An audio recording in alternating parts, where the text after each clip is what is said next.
All right, so here we are. Welcome to our wonderful gathering of the Center for Spiritual Living Midtown. I want to remind you that such is the nature of life, that all it asks and all it wants is the opportunity to appear.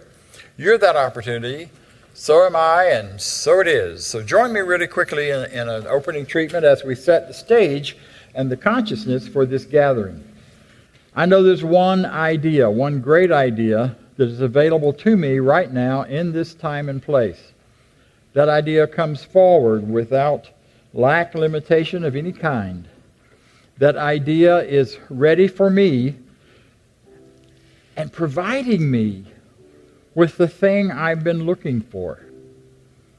So I listen for it. I listen for it in the words I hear. I listen for it in my heart in response to the music and the other things that happen today.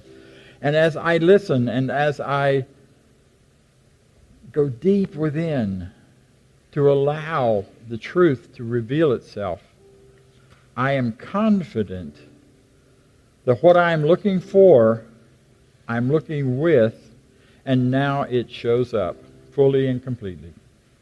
There is nothing held back. There is nothing to look for, to search for, to try to fix. There's only something to know. And right now, I know the truth for myself and the truth for this community as we come together in love and in joy. This is the truth for me. I let it be, and so it is. So welcome. If you're here for the first time, we give you a very special welcome. I hear we have a couple of folks here that are back for the first time.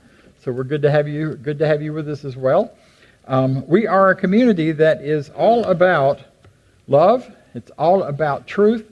It is about honoring the best ideas we can gather and speak and teach about living a life of freedom, a life of joy, a life that is grounded and founded in the idea that there's only one power, one love, one light, and it comes forward and comes forth. And the highest and greatest expression of that oneness is individuality. So that you as an individual are at your best, at your truest, at your most unique self, most representative of the one, as is the person next to you and the person next to you. Oneness is not about sameness. Oneness is about uniqueness and individuality. So as you celebrate the truth of who you are, we celebrate you, whatever background you come from, whatever ethnicity you're part of, whatever sexual orientation, gender identity, all of those different labels and things that go on right now, and we are waking up even more in our world today to understanding all of those complexities of human being. Whatever all that's about for you, we honor it, we celebrate it, and we're glad you're here. So thank you for joining us. Thank you for being a part of this today. I guess that's it. Thank you. So join me, if you will, in reading our Declaration of Principle. You'll find it on the card in your program, and you may stand if you'd like and join me. I believe in one God, one absolute power and first cause to all things. I believe that this power is perfect love, and it creates out of a desire to express love. I believe all thought is creative, and how I choose to think creates my personal experience. I believe in the unity of all life, the immortality of the individual soul forever unfolding. I believe in the eternal goodness, the eternal loving kindness, and the eternal givingness of God to all. And so it is. So we're happy to welcome back to the stage today our Vice President of the Board, our practitioner, our disappearing practitioner, and that's a good thing, and who is going to share with us now a reading and a treatment, and I give you Lee Huffman. Welcome. Thank you.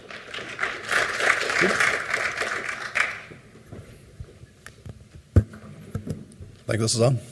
So welcome.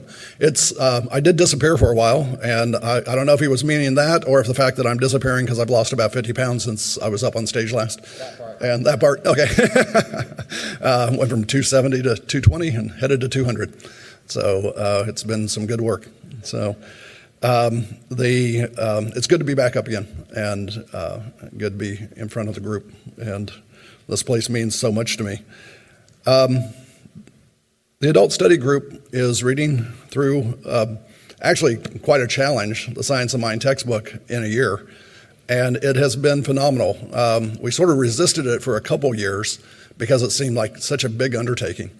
But I really appreciate Maya and actually all the practitioners that have stepped up, and some of the ministers that have stepped up to lead the discussion. And we do have a great discussion at 10 o'clock.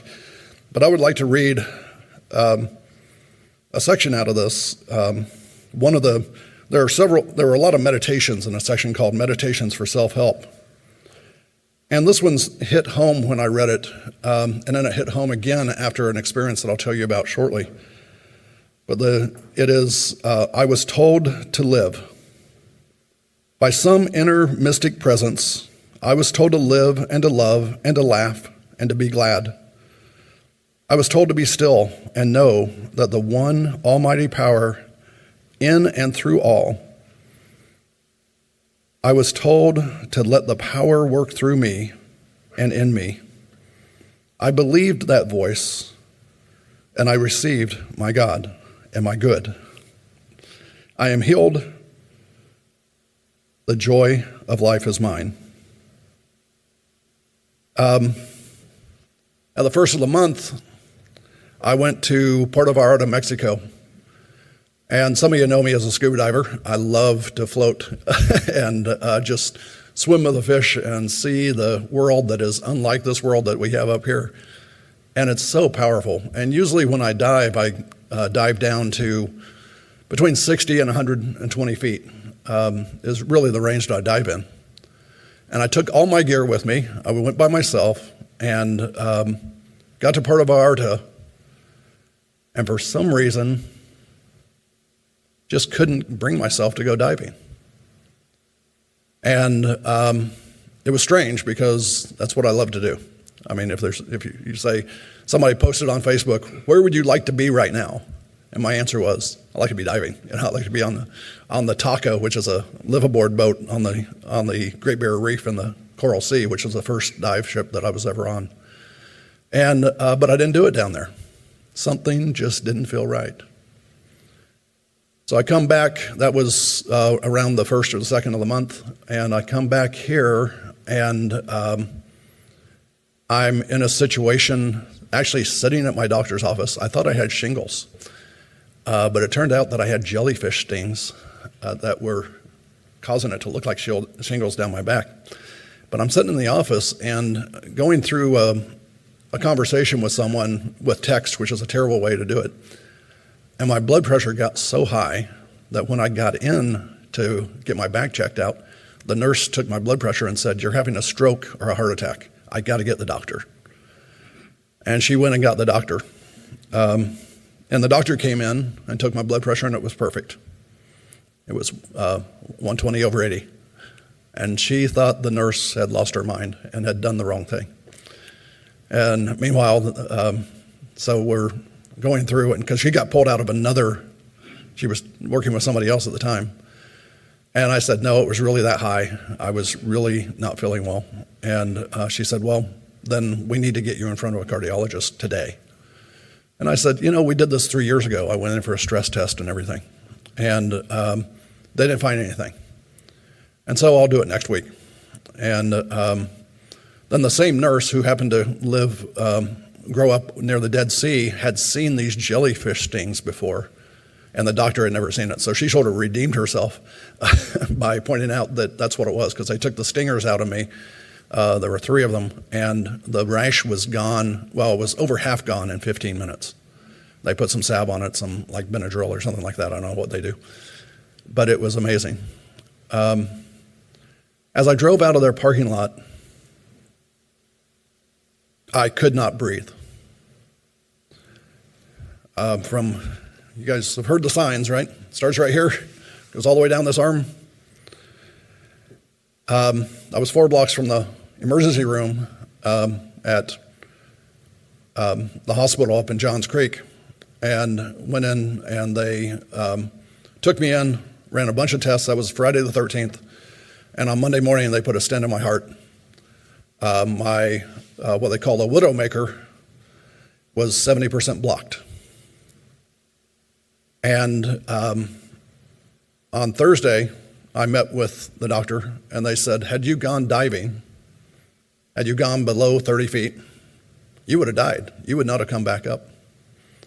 So something told me to live. And this intuition that, frankly, women have better than men is worth paying attention to. Because I wouldn't be here today had I gone diving. Had I had my dive buddy with me, I probably would have gone diving. Wouldn't have been much of a fun thing for them. And but that intuition to say don't do something is as powerful as an intuition to say do something.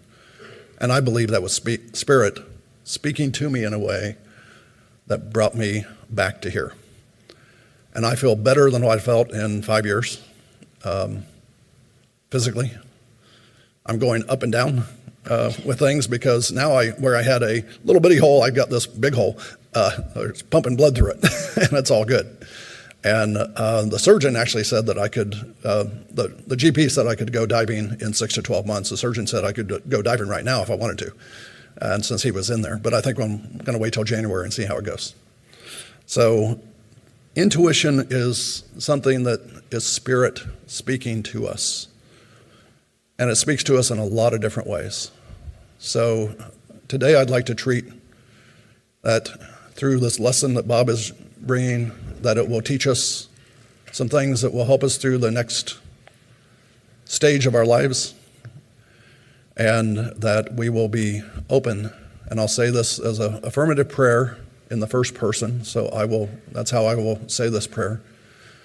And if you would, just relax in your seat, get comfortable. And if any of these words resonate with you, then please take them for yourself.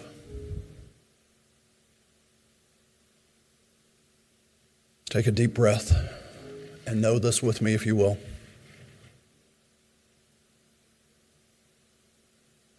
I know that there is one universal Spirit,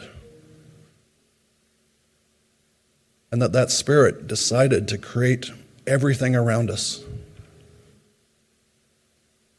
But the only material to create things with were inside a Spirit. So out of itself, it created all there is. It created me, it created you, it created the air that I breathe, created the heart that pumps in my chest, and the veins that are clear that the blood gets pumped through to take care of my body. These are all things that are of source, because source is everywhere, because that's all there was and that's all there is.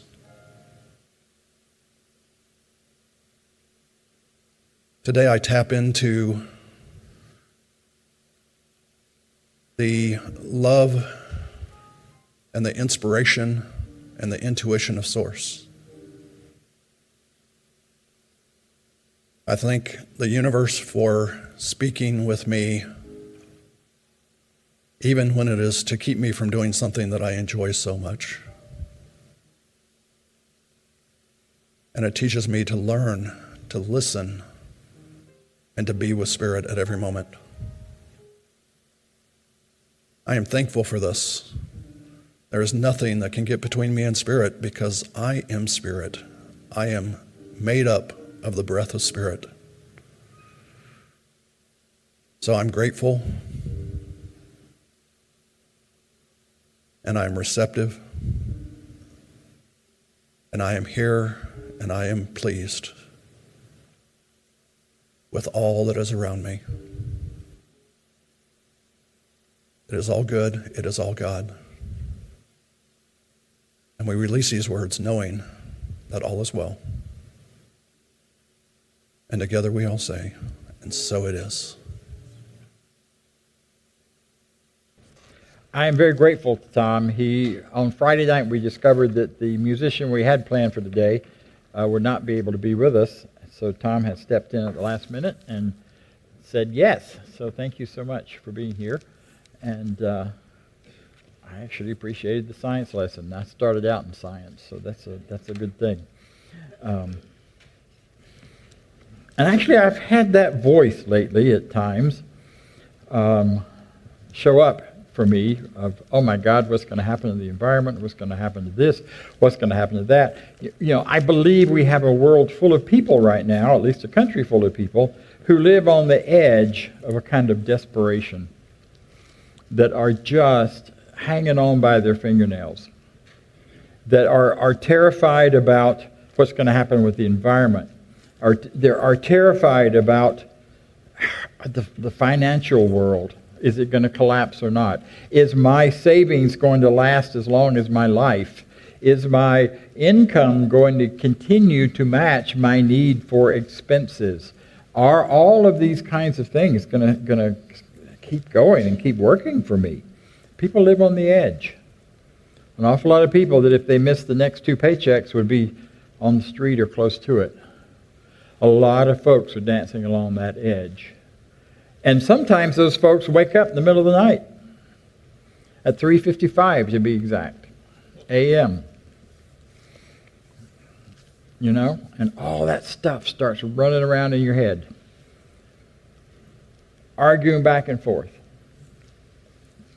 This is going to happen, that's going to happen. Remember when you made that decision 25 years ago and now you're paying the price for it? And what about when you said that to your sister and now she doesn't talk to you and therefore you got this going on and that going on? Or maybe something else is cranking up where you're like, I could make a better decision but I didn't, and I took this job instead of that job and that company folded and you know how it goes.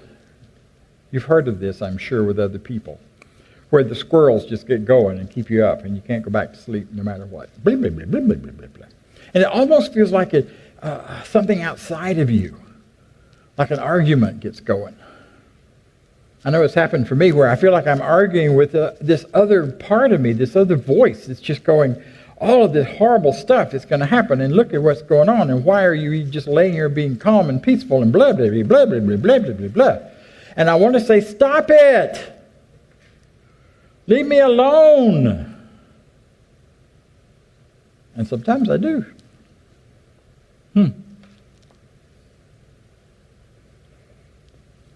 Yap.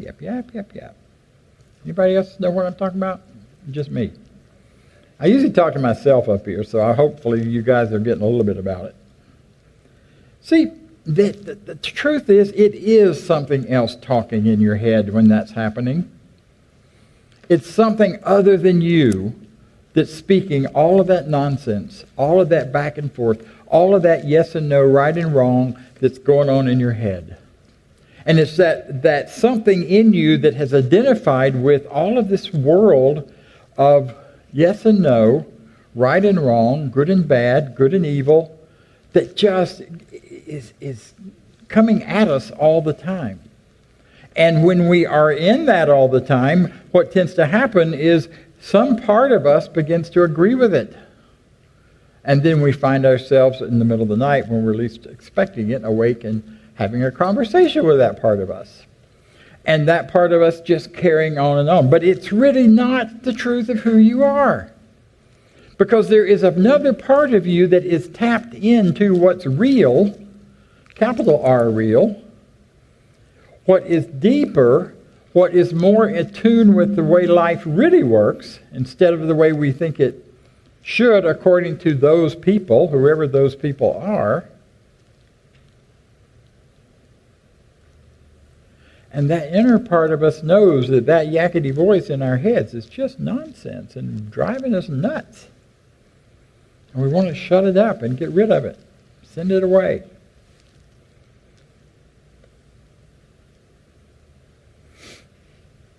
See, if you stop the chatter just for a little while, you begin to realize that there's one thing that has been consistent for you and through and to you throughout all of it. And that is that there is one life, and it's your life. And because no matter what you've traveled up until this point, up and down, back and forth, good and bad, struggles and blessings, You're still alive. You're still breathing. You're still present. You're still here. And when you begin to follow that feeling and that thought, what you can get to is that life itself is a movement. It keeps moving. It keeps shifting and changing and moving. And for us to live fully and richly, it is a movement that is absolutely about trust. All of life is about shift and change and movement, and for us to navigate it with peace, with harmony, with joy, we navigate it from a place of trust. Basic, deep down trust. Now, we have a lot of other words for that, more theological words like faith and those things, but it really kind of boils down to trust. I trust that when I'm falling forward, my foot will catch me and I'll go the next step. Some of us have been challenged with that at times. I have been at times. Not now. I trust that when I take off in an airplane that blasts me up and out and then spends the next 2 hours of the flight falling, that it will fall in a controlled kind of way and land with ease and grace and not splat. So much of life is about projecting into something and then free falling. Whether we're walking, whether we're living a life, whether we are trusting an economic system, whether we're trusting a planet to be able to rejuvenate and keep supporting and supplying and coming back to us. There's a huge amount of trust and free fall that goes on. And we have to have something to be solid in that trust, something to put ourselves in one place.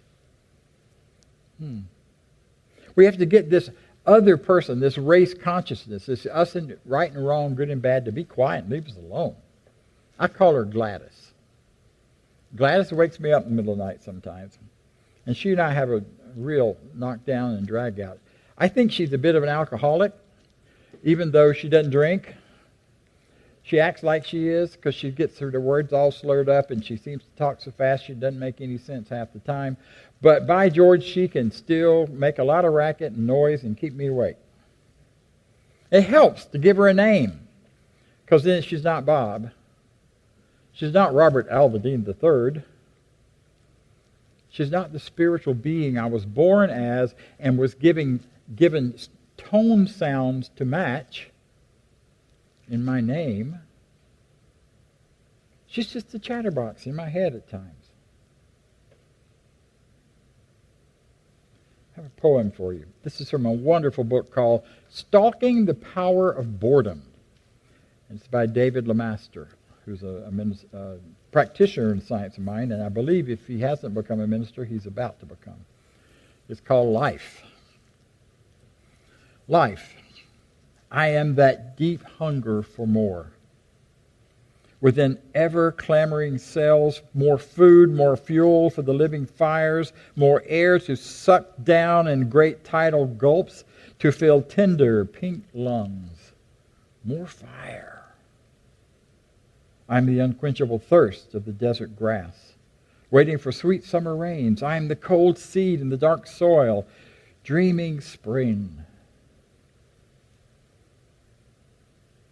Ever I seek more containers, more vessels to fill with my lust for living, more wings carrying the wind, more leaves drinking sunlight, more delicate nets of sparkling nerves, comparing, contrasting, erupting into new ideas. I am that voracious, gnawing hunger of an expanding cosmos, seeking more, ever more, in all conceivable ways to possibly be.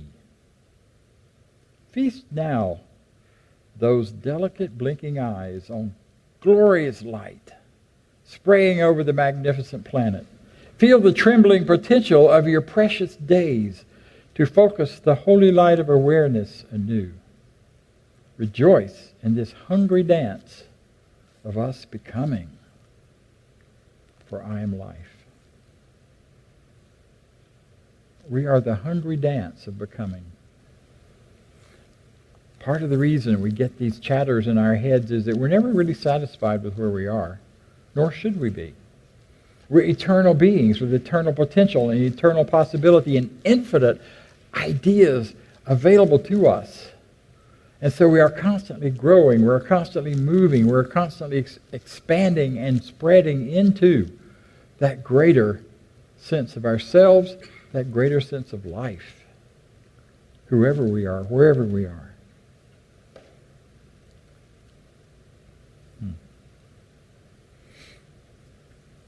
Mr. Rogers, one of the great metaphysicians and Presbyterian ministers of our time, who preached on the radio waves to 5-year-olds and less, said, among many other things,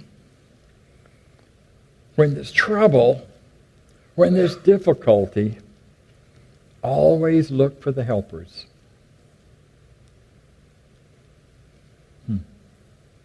Always look for the helpers. And he was talking to 5-year-olds because in the midst of any kind of trauma, and there was another whole set. That's just one of many ideas he had about how to help little children with trauma and with difficult things that are happening that they see on the news and what have you. But one of the real core ones was always look for the helpers. And that's where I think we have a lot of good information for the rest of the world. Because I think one of the great helpers that we have is our awareness that we aren't just two-dimensional, that we aren't just five-dimensional, that there are dimensions for us and with us way beyond those, that we have the ability to tap into our intuitive awareness of the one, of the allness, of the goodness that life is. That we have the ability to step beyond the Gladyses in our life and hear that there is a universal underneath, behind it all, oneness. That while it may not be clear at any given moment how that oneness is expressing, it always is. There's always an underlying cosmic organization to everything going on. And we may be at a different place in it. We may be jostled one way or another about what seems to be happening at any given time. But there is that universal larger picture. One of the great places where we find those helpers is in nature. Lee found it in his intuition. You found it in a book about DDT. Pretty cool, huh? A whole life direction based on DDT. People find it walking in the woods.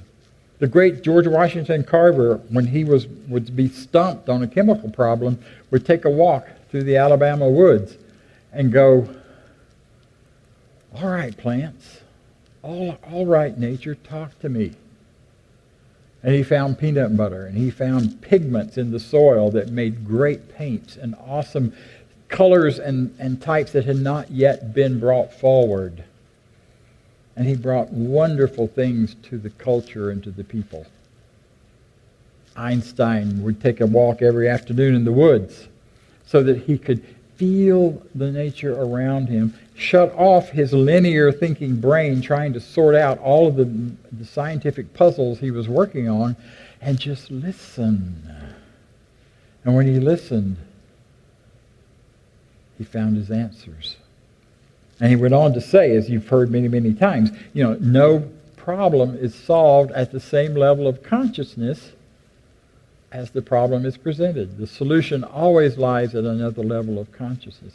We have to rise up out of that us and them, yes and no, right and wrong, for a solution that is bigger and broader than anything we've yet experienced. Now science tells us and knows quite clearly that when you take a walk in the woods, you're really getting a bath.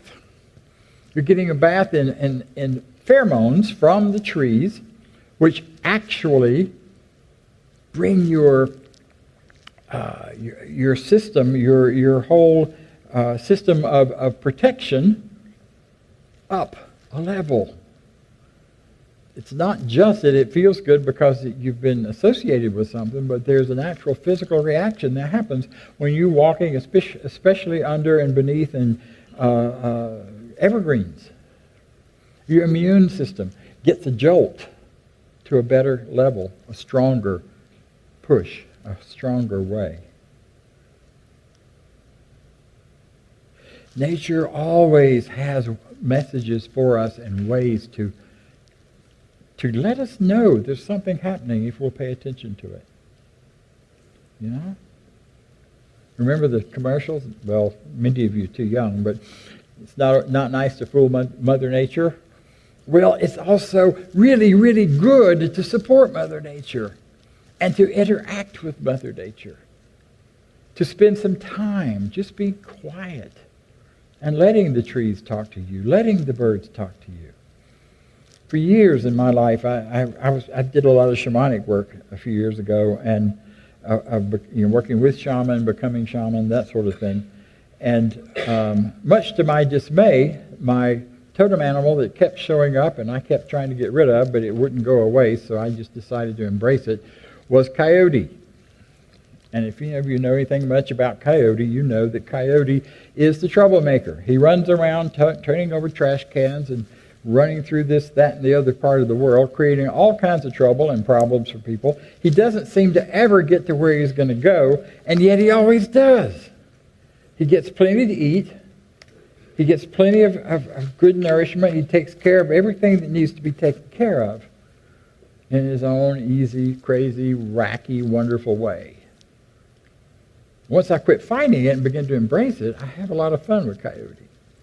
I now have a coyote that shows up outside my window about once a week and sits in the bushes. I have a real thick stand of woods behind my apartment, and I have a big window right there that I look out on from my desk. And he just sits there and looks at me for a little bit. See, you can't get rid of me. I'm in your nature. I'm part of you. And I'm reminding you not to get too serious about everything. I'm reminding you to find lightness and fun in whatever you're doing. And then he trots away, chases a squirrel or whatever he does. Might be a her, I don't know. But it's fun. It's cool. See, when we start paying attention, we begin to notice and hear things. A few years ago, Grandfather Walking Crow showed up in my life. Now, I didn't know that was his name. All I knew his name was Stanley, because that was his American name. And he showed up here in Atlanta, and he was doing some sweat lodges with a group of people, and I got invited to go, and I thought, well, that'll be an interesting thing. Let's go see what that's all about, because I love exploring all sorts of spiritual kinds of hoodoo stuff. And I went and talked to them. I didn't do a sweat lodge that night. I just went, and we had a conversation, and we did a warm-up and a discussion about what we were going to do and all of that. And the next day, I decided I ain't going to go have anything to do with that nonsense. That's crazy. I was living at the time at the Mayfair here, and I woke up the next morning. I'm having my coffee, looking out from the 27th floor, and there's a row of crows sitting across my banister. And I'm like, okay, crows don't usually fly up here. What's this nonsense? I take the elevator down into the third basement, and I get to the car, and there are crows sitting on my car. Crows don't usually go down in the basement. So then I go to work, spend my day at work. I come out after work, and my car is covered with crows. And I'm like, all right, this is ridiculous. I have to go ask Grandfather what this means, because Grandfather Stanley can tell me. Well, his name was Walking Crow, which he took great joy and pleasure in explaining to me when I got back there. And since I had to go back to ask him, I might as well stay for the sweat lodges. And they became very powerful, important spiritual practices for me at that time in bringing some real healing and transformation for some change I needed to make. The crows showed up and invited me. They still show up occasionally. I see one walking by itself. I'm like, all right, Grandpa, I see you. He was an amazing spiritual man. He traveled from one end of the United States and Canada to the other, always walking. People would give him plane tickets, and he'd go cash them in and take the cash and hitchhike. He was 80-something at that time.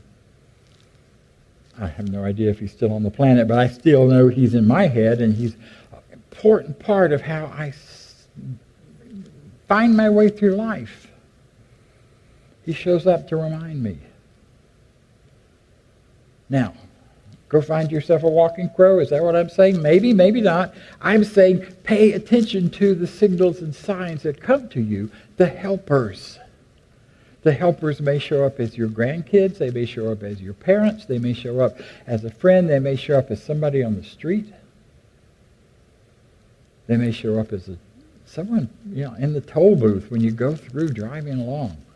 Florida toll booth, they were doing a great deal of training back in the 70s and 80s with their toll booth operators on how to genuinely engage with people in 30 seconds or less when they come through the toll booth.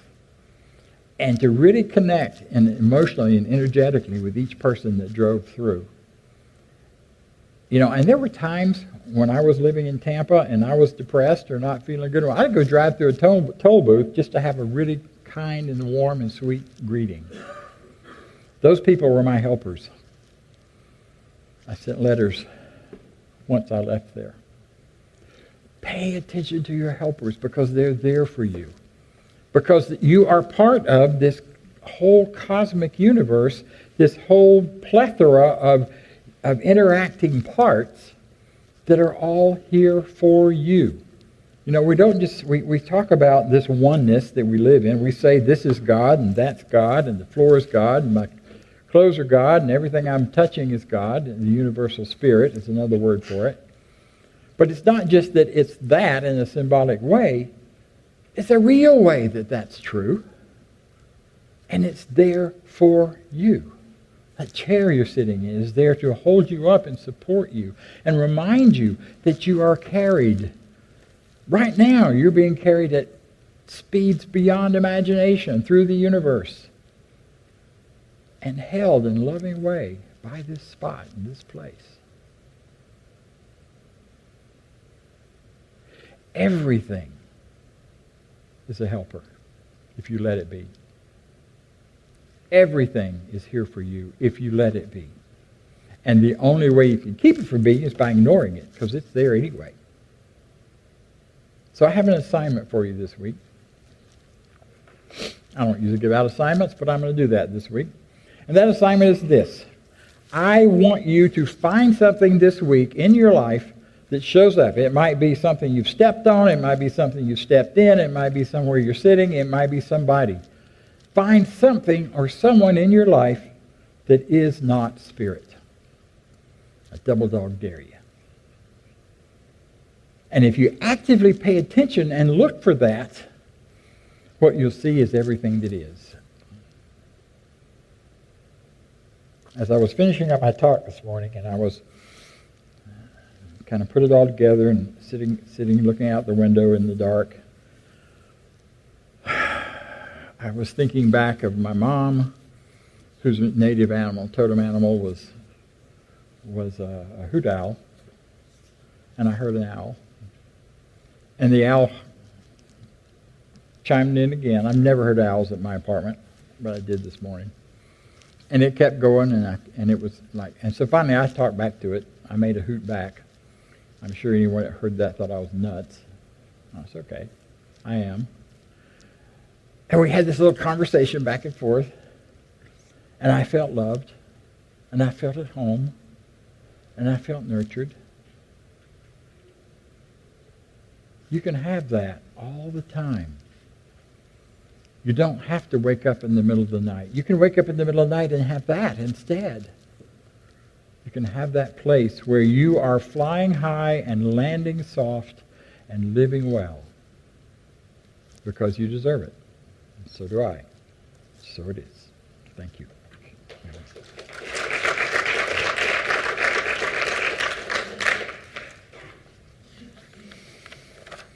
So let's take a moment. Go within. Listen to that voice inside of you. Or listen to that quiet within you. A couple of nice deep breaths. Just letting all that you've just heard sort of float through. Parts that matter will stick. Parts that won't, but they'll come back later if you need them. See if you can capture that feeling of being held in the arms of spirit by being held in the chair you're sitting in. By being cool to the touch of the infinite, by being cool to the air that blows across your skin. tapping into the peace and quiet within you that comes from that deep breath that's silently held and released.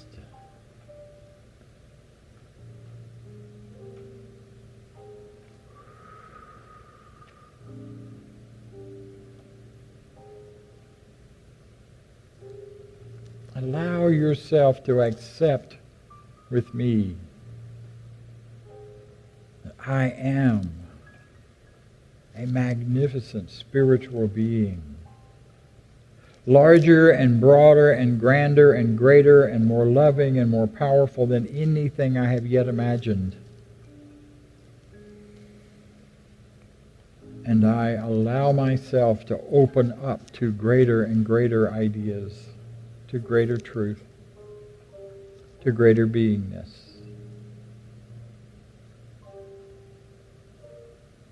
I choose, of all of the plethora of helpers around me, those which really resonate with me.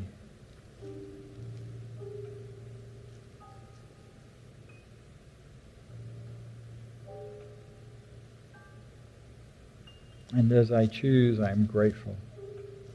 Grateful that they show up everywhere I go, that there is within me a great power of recognition, of truth, and of seeing and knowing that the goodness that is mine is available everywhere, at my job, at my home, in my leisure time, in my car, wherever I am. I am fully supported by an infinite power that loves and whose love I am part of.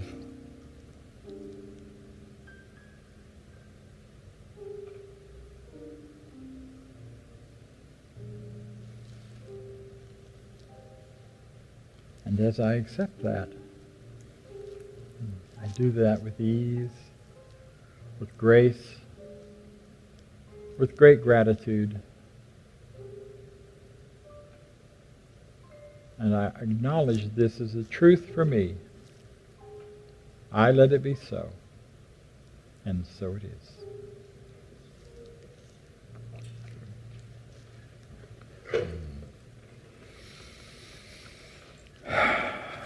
So it is. Thank you all for being here, for giving me a chance to say my piece and to share it with me. I appreciate it so much. You know, we are a spiritual community.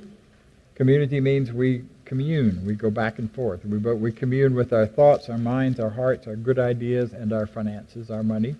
So I invite you to celebrate with us the truth of who you are by celebrating the truth of who we are as a community.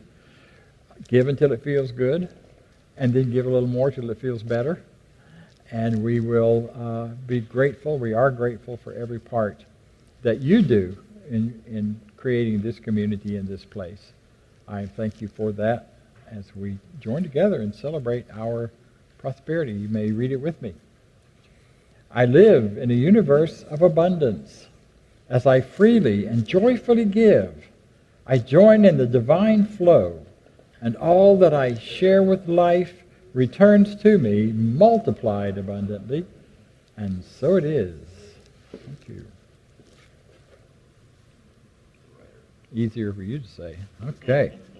Thank you. All right, so a few announcements. Want to let you know, starting in October, that's next week. Can you believe it? This is the end of September, and it's 190 degrees outside. Anyway, this is starting next week. We are going to be celebrating abundance and prosperity for the entire month. We have done this various ways over the last few years, and this year we're going to do it slightly differently. We have several things planned. We have 3 different workshops happening after the services each Sunday, starting on the 13th. Next Sunday, we will just have our coffee, we have our coffee and fellowship. Folks that you look around and you recognize aren't here that you know, give them a call this week. Say, hey, wait, we're missing you. Let's invite them back to join us for our fellowship Sunday next week. Also, if you have a birthday in October, you need to show up so we can recognize you. And you know, I think birthdays, frankly, are the one true science of mind holiday celebration. because it's the one thing we all experience, and it's the time when you took life in this form and this shape at this time. And so we need to celebrate that. And we'll do that next week if you're an October birthday. Now, also, so that'll be part of it. Then the 13th, Doug back here is going to be doing a workshop, Doug Moody, entitled, get this right, Your Money, Blueprint, and Millionaire Mind. Now, that workshop is for anyone who wishes to stay. We'll be doing it shortly after the service, starting in one of the rooms down here. It is done, all of these workshops will be a love offering, or hesitate to use that term, a value for value offering. In other words, if you get something out of it, put something into it, because that's how prosperity works. If we're going to celebrate prosperity, then we invite you to come, gain something from it, and then put something into it, which keeps it perpetuating and moving forward for you as well as for us. Also, then the next 2 weeks after that, the 20th and the 27th, Tracy Smart Suite will be teaching the 3 keys to prosperity, and that will be, either of those will be standalone, or you can come and participate in both of them, and it's the same thing. The value received for value given. In addition to that, we will have treatment cards next week for you to pick up for prosperity treatment to take with you and read it and use it every day. If you would like a practitioner to also treat with you, we will have cards for you to fill out for them so they'll know to do that with you. They won't necessarily be calling or contacting you. They'll do the treatment work, and you can trust that that's being done, as it is true with all of our treatment card work that you see in your programs. And then we just ask that you join us in your celebration of increased prosperity. And we will see that happening next month. I'm looking forward to it. Every time I've done this anywhere, we've had nice, significant amounts coming in. We like to know if you've increased from sources you weren't expecting. Last year we had some people got raises during this time. There's all kinds of ways in which you will increase your income by focusing on the abundance of life. And that's what we're going to be doing. My talk next Sunday is the Abundance. I'm going to show you the Abundance, along with some other fun things. And then we will spend the rest of that month talking about various aspects of prosperity. You're Enough is another one. And then the last Sunday of next month I'll be out west with the teen program, planning that for this next year. And Reverend Kath DePalma will be with us to speak on that last Sunday of October. So good month ahead. Plan on it. Get here. Invite your friends. And so it is. All right, we have our volunteers. Thank you all volunteers for everything you do and for being a part of this. The folks out front, the children's program. Our teen leader is sitting out here. We're no teens yet today, but that's okay. We're glad you're here. So, JD, do we have any other children's workers in here with us today? All from the youth program, stand up, whether you're teens or youth or whomever, so we can honor and see who you are. You want to wave at us? Stand up. No? Okay. I think I have made a mistake. Okay. Then the other thing to tell you is that if you are contributing with us, we're very grateful for that. We're grateful that you've given your time and your talent and your freedom to us. Lastly, but not least, our center is built on the consciousness of our practitioners.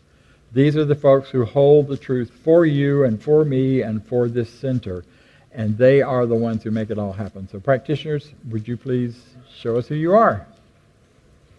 Yes, thank you.